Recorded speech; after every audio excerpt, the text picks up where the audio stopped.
Hello दोस्तों, स्वागत है आप सबका एक नई कहानी में। मेरे पति मुझसे 17 साल बड़े थे और मैं 21 साल की बहुत ज्यादा गोरी और भरे बदन की बहुत ही खूबसूरत लड़की थी। मुझे जो देखता वह दीवाना हो जाता और मेरे पति देखने में बहुत लंबे चौड़े थे और उनके सर पर बाल भी नहीं थे। उनका बर्ताव मेरे साथ अच्छा नहीं था।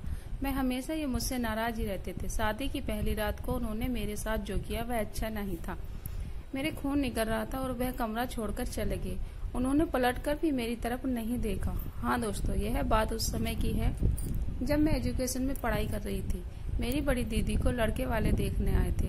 उन्होंने मेरी दीदी को पसंद कर लिया था और शादी फिक्स कर दी थी। मेरे माता पिता और हम लोग भी बहुत खुश थे इस शादी से।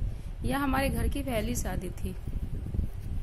हम सब लोग बड़े धूमधाम से शादी की तैयारियों में लगे हुए थे। आखिरकार शादी वाला दिन आ ही गया। घर पर बारात आ गई। मंडप में दूल्हा बैठा और लड़कों वालों ने कहा, जाकर दुल्हन को बुला कर लाओ। हम सब लोग अपनी दीदी को बुलाने उनके कमरे में गए, लेकिन जब कमरा खोलकर देखा तो हम सब लोग हैरान रह गए। वहाँ पर दीदी नहीं थी। वहाँ पर सिर्फ एक लेटर मिला जिस पर लिखा हुआ था, पूजनीय पिताजी और माताजी, मैं ये शादी नहीं कर सकती। मैं किसी और से प्यार करती हूँ और मैं घर छोड़कर उसके साथ भाग रही हूँ, इसलिए मुझे ढूंढने की कोशिश मत करना। अब मैं दोबारा लौटकर नहीं आऊंगी। यह सब सुनकर मेरे माता पिता के पैरों तले जमीन खिसक गई।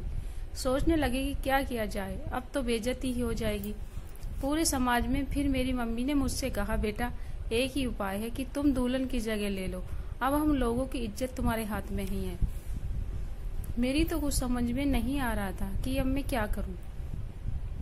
मैं मम्मी को ना भी नहीं कह सकती थी क्योंकि हम लोगों की इज्जत का सवाल था।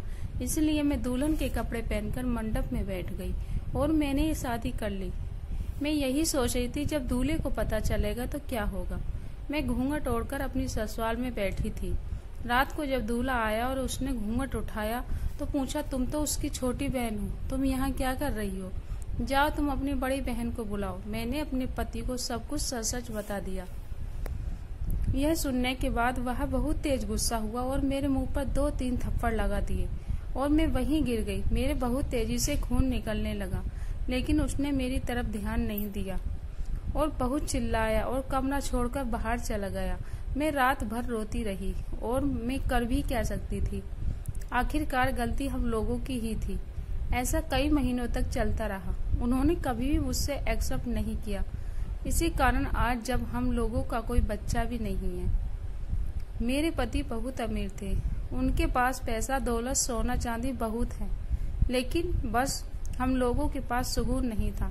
हम लोग जब भी बाजार जाते थे तो लोग मुझे उनकी बेटी समझ लिया करते थे। यह देखकर वह मुझसे और भी ज्यादा जल जाते थे। इसलिए वे मुझे कभी भी अपने साथ लेकर नहीं जाते थे। एक दिन मैंने पड़ोस के एक लड़की को देखा जो मुझे घूर रहा था। मैंने जब ध्यान से उसको देखा तो वही लड़का था जो मेरे साथ में मेरे क्लास में पढ़ता था। उसका नाम रोहित था। हम लोग कभी एक साथ बैठकर बात किया करते थे, लेकिन